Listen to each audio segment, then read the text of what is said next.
Hey, welcome to ZooBricks. My name is Maxine and I'm trying to build the world's largest Lego zoo. Thank you so much for tuning in. In today's video, I'm going to start building an exhibit for quite possibly the most popular Lego animal that's been released in the last year.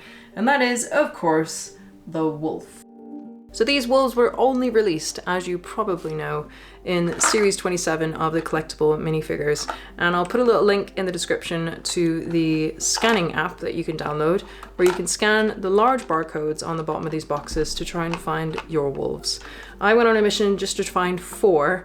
I know there was a lot of people collecting a lot of them for obviously resale value because they were super rare. I don't know if it was because of the minifigures or combination of the minifigure and the wolf, but obviously I was just interested in the wolves on themselves. The other really cool animal that came out in this series was of course the cockatoo, which is a really nice bird. So I've got some plans for a really cool aviary. So I've got a couple of those cockatoos, and the hamster girl was really cool too. I've got quite ambitious plans for the wolf enclosure, so let's take a look.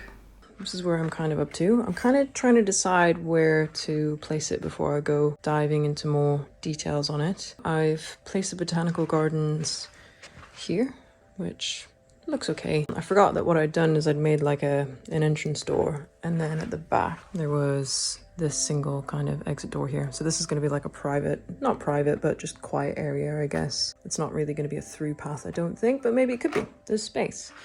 So just trying to figure out where to put this. This is obviously nowhere near complete. I would like to add more height to this enclosure as well because it is quite flat. Even though there's a mound in the middle, I still don't think that that's enough. So obviously I'm gonna have to break through, make a path here, or maybe it's like slightly staggered. Not a massive fan of super straight paths.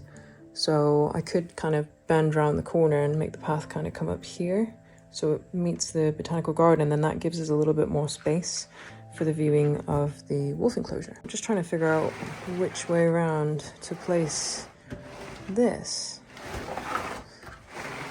I've added a little bit more rock to this cave, so it's kind of like an L shape now. I would really like to increase the height of it, but other than actually increasing the entire height of all the base plates together, which I think will look really weird because I'm using the Strictly Bricks base plates here, which have obviously got studs on the bottom. They're quite sturdy. They're one big piece. If I add another layer of bricks underneath, then this whole entire like 4x4 plot will be taller than everything, and it's just going to be one very noticeable massive square, which I'm not really over happy about because that means I would have to like blend it in along anywhere else it connects to. I just don't think it would look right. So if I had some smaller base plates, so say the 16x16s, and that means there's 4 on every single one, then I could probably play with the levels a little bit easier, but I don't because they're really expensive. So I think I'm just going to leave the height of the enclosure for now, and this is something I just need to think about for the future. Maybe when, you know, I get a bit further along the project, maybe I can swap out these base plates and make them a bit more interesting. So that's where I'm at. So my plan is to do something slightly different with this wolf enclosure. What I want to do is I want to create an immersive exhibit. Now, an immersive exhibit is slightly different to a normal exhibit. So these exhibits here, kind of Asia theming, kind of makes you feel like you're walking into Asia as you look at the exhibit, and it's almost like passive education, so you don't really realize it, but you kind of associate red pandas with Asia. Now, this type of immersive exhibit that I'm going to be building for the wolves is going to be like you're walking into the habitat with the wolves. I'm going to do this using the clear kind of 5x6 window panes. I'm going to try and create like a bit of an inlet into the enclosure where the public footpath can kind of like come in. And because you're surrounded by glass, it kind of makes you feel like you're in the wolf habitat. And because the only thing that's separating you from the wolves is glass, you almost feel like you're in there with them. I've got a whole bunch of them. I'm gonna mess about with how to connect these glass panels together. So you can see that I've got tree stumps here, which don't necessarily have to be real trees. These can be like little kind of fake mock rock trees that can be used for framing them.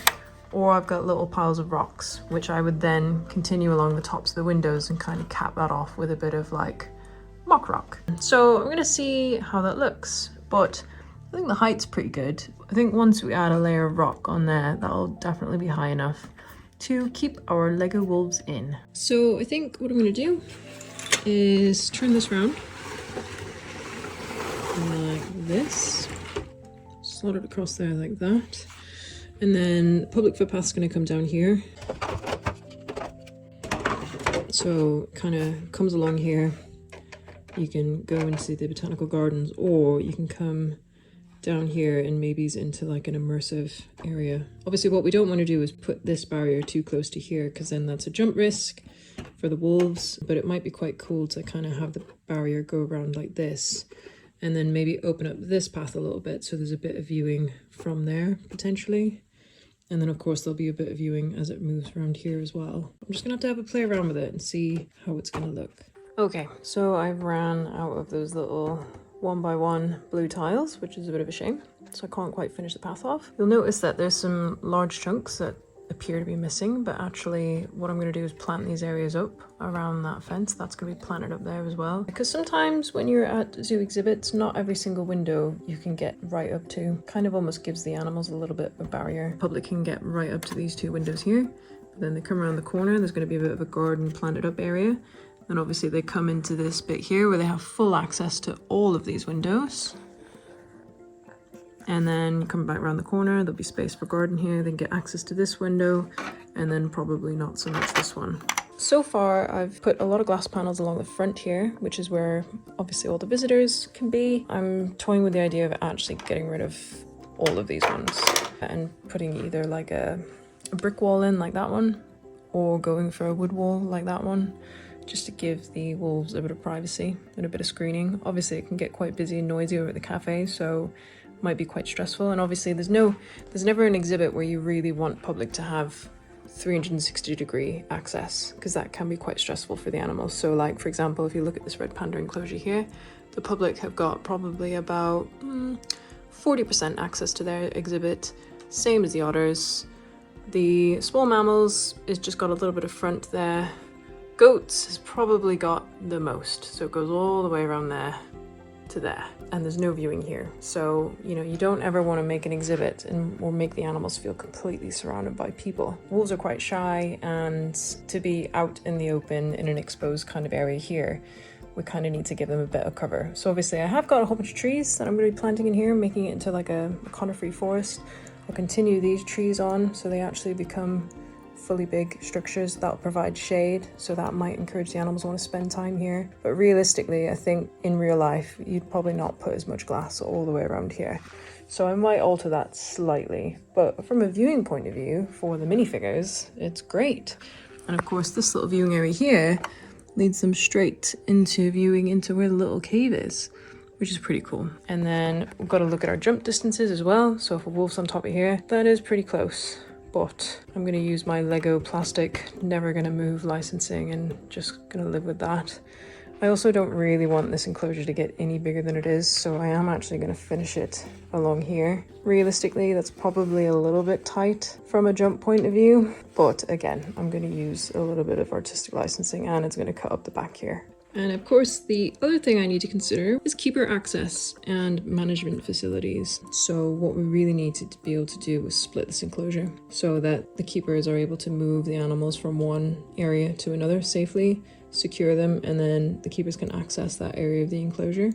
And then of course move them back across and then access the other side of the enclosure. So that's something that I need to try and figure out. I kind of put this hill in a really stupid place, which is a little bit annoying because that's a big job to move it, but I'll figure something out.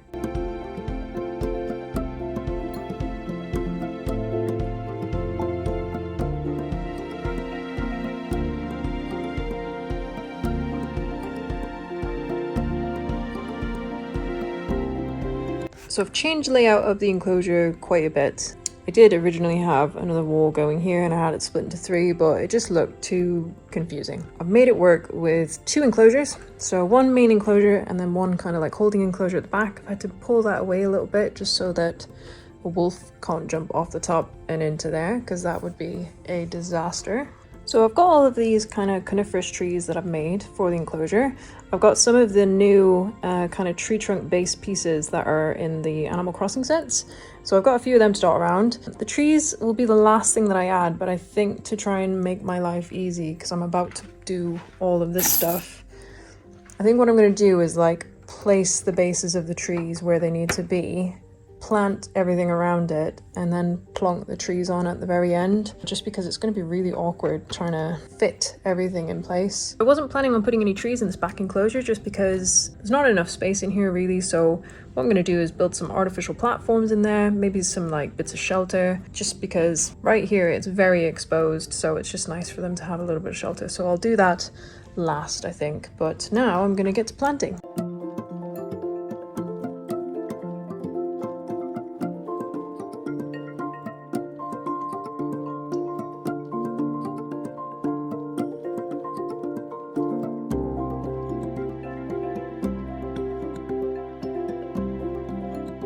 Looks a lot better now with some foliage and a few trees. I still need to build these trees up here. Looks like a nice enclosure, to be fair. I decided to go ahead and buy the sand blue tiles to finish off this path.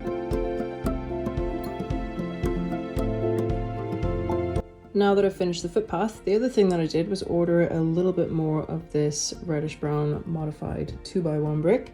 So I think I'm gonna go ahead and swap out all of this masonry brick for that, so that the entire enclosure matches, and then it'll actually look like one exhibit. So it's a little bit tedious because I've obviously already done it. I think it'll make it look so much better.